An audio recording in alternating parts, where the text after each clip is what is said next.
بسم اللہ الرحمن الرحیم۔ میں ہوں ملک محمد علی، پروگرام بات سے بات ملک محمد علی کے ساتھ۔ پیپلز پارٹی اور ایم کیو ایم بڑا عرصہ تک اتحادی رہیں اور حلیف بھی بہت زیادہ رہیں۔ ان کے درمیان یہ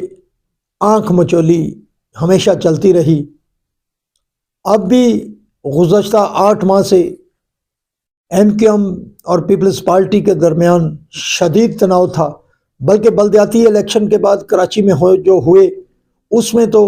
ایم کیو ایم بہت اگریسو ہوئی اور پیپلز پارٹی اور ان کی مخالفت بہت عروج پر رہی۔ الیکشن بھی آ گئے، الیکشن میں بھی بہت زیادہ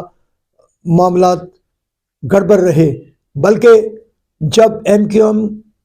پر تنقید ہوتی رہی تو پھر ایم کیو ایم کے رہنما یہ کہتے رہے کہ وہ وقت آئے گا جب پیپلز پارٹی اپنے مفاد کے لیے، اپنے معاملات کے لیے ایم کیو ایم کے پاس ضرور آئے گی، اور اب ایسا ہی ہو رہا ہے۔ صدارتی الیکشن کے حوالے سے بھی بہت اہم پیش رفت ہو رہی ہے پیپلز پارٹی اور ایم کیو ایم کے درمیان۔ اس کے ساتھ ساتھ جو سنی اتحاد کونسل تھی اسے الیکشن کمیشن پاکستان نے مخصوص نشستوں کا حقدار قرار نہیں دیا۔ آج کے پروگرام میں اس پر تفصیلی بات ہوگی، اور پیارے دوستو، جن دوستوں نے ابھی تک ہمارے چینل کو سبسکرائب نہیں کیا، برائے مہربانی وہ ہمارے چینل کو سبسکرائب بھی کریں، لائک بھی کریں اور شیئر بھی کریں۔ اور ہم بات کر رہے ہیں، سب سے پہلے ہم بات کریں گے سنی اتحاد کونسل کو الیکشن کمیشن آف پاکستان نے مخصوص نشستوں کے حوالے سے اہل قرار نہیں دیا۔ ان کا کہنا ہے کہ ایک مخصوص آزاد گروپ نے آزاد حیثیت سے الیکشن لڑا اور پھر وہ مخصوص نشستوں کے حصول کی خاطر وہ سنی اتحاد کونسل میں شامل ہو گئے، لیکن سنی اتحاد کونسل جو پورے پاکستان میں ایک بھی نشست نہیں جیت سکی تھی، اور اس پارٹی کو مخصوص نشستیں نہیں دی جا سکتی، بلکہ الیکشن کمیشن آف پاکستان میں 26 جنوری 2024 کو ایک خط بھی سنی اتحاد کونسل کی طرف سے دیا گیا تھا، جس میں کہا گیا تھا کہ سنی اتحاد کونسل کو مخصوص نشستوں کے حوالے سے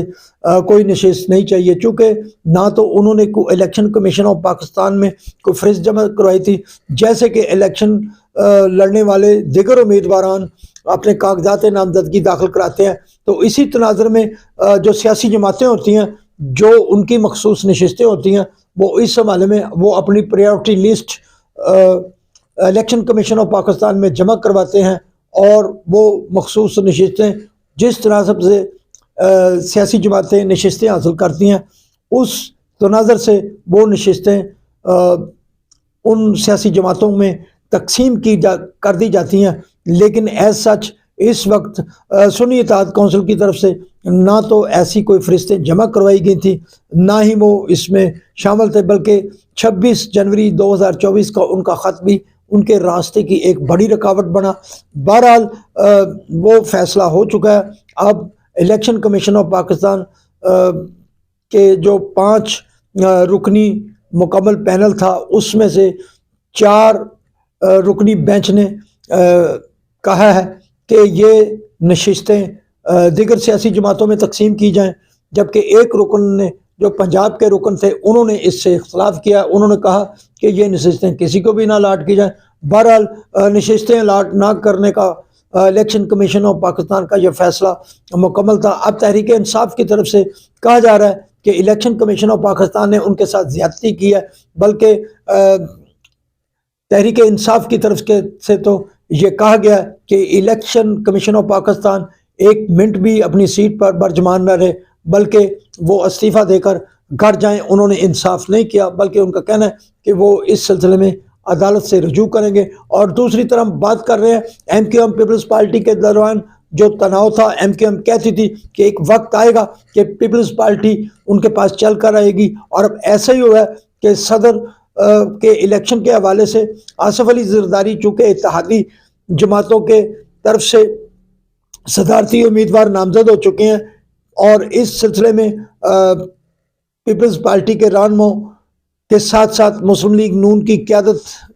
نے بھی ایم کیو ایم کے وفد سے ملاقات کی، ڈاکٹر مقبول صدیقی سے ملاقات کی، اور ان کو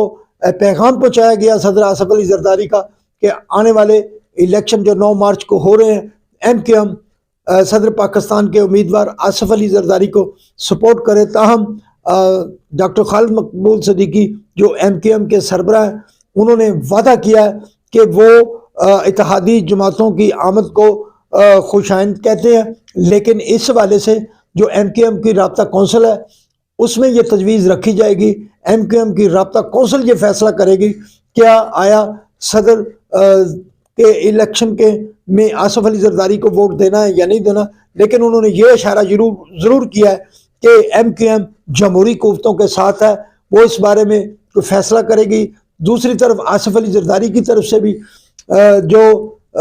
MQM کے کچھ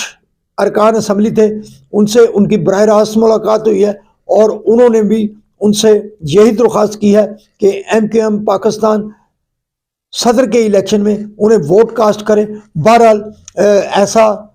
جو MQM کہتی تھی وہی ہوا کہ ایک وقت آئے گا کہ پیپلز پارٹی ووٹ کے اصول کے لیے، تعاون کے اصول کے لیے MQM کے در پر ضرور آئے گی۔ بہرحال سیاسی جماعتوں کو کے درمیان یہ رابطے خوش آمد ہے، اور چاہیے تو یہ کہ تحریک انصاف بھی سیاسی جماعتوں کے ساتھ رابطوں میں آئے، وہ اینٹی گورنمنٹ سیاسی جماعتوں کے ساتھ تو کولیشن بنانے کے لیے مصروف ہے، ان سے رابطے میں مصروف ہے، جیسے مولانا فضل الرحمان کی JUI فے اور محمود خان اچکزئی اور دیگر ایسی سیاسی جماعتیں ہیں، ان کے ساتھ تو تحریک انصاف رابطے میں ہے، لیکن پیپلز پارٹی، مسلم لیگ نون اور MQM کے ساتھ تحریک انصاف رابطے میں نہیں ہے۔ لیکن اب وقت اور حالات کا تو تقاضا ہے کہ تحریک انصاف بھی اپنی پالیسیوں پر غور کرے اور کوشش کرے کہ دیگر سیاسی جماعتوں کے ساتھ مل کر پاکستان کی تعمیر و ترقی یا مشکلات جو اس وقت موجود ہیں پاکستان میں، ان حالات میں ملک کو گرداب سے نکالنے کے لیے یہ سب سیاسی جماعتیں ایک پلیٹ فارم پر اکٹھی ہوں، تاکہ پوری دنیا کو بھی میسج جائے، اچھا میسج جائے، اور یہ سیاسی جماعتیں آپس میں اپنے جو تناؤ ہیں ان کو کم کریں اور سیاسی تلخیوں کو کم کر کے ایک پلیٹ فارم کی طرف جائیں۔ سیاست اپنی اپنی کریں، لیکن کسی قسم کی حکومت کی طرف سے کوئی ایسا سیاسی انتقام کا میسج نہیں جانے چاہیے، اور دوسری طرف جو اپوزیشن ہے ان کی طرف سے بھی ایسے پیغامات نہیں جانے چاہیے جس سے حکومت عدم استحکام کا شکار ہو۔ اس وقت تو ملک میں استحکام کی ضرورت ہے، سیاسی استحکام ہوگا تو دیگر مسائل حل کرنے بھی مدد ملے گی۔ سلام پاکستان، سلام اوورسیز، اللہ حافظ۔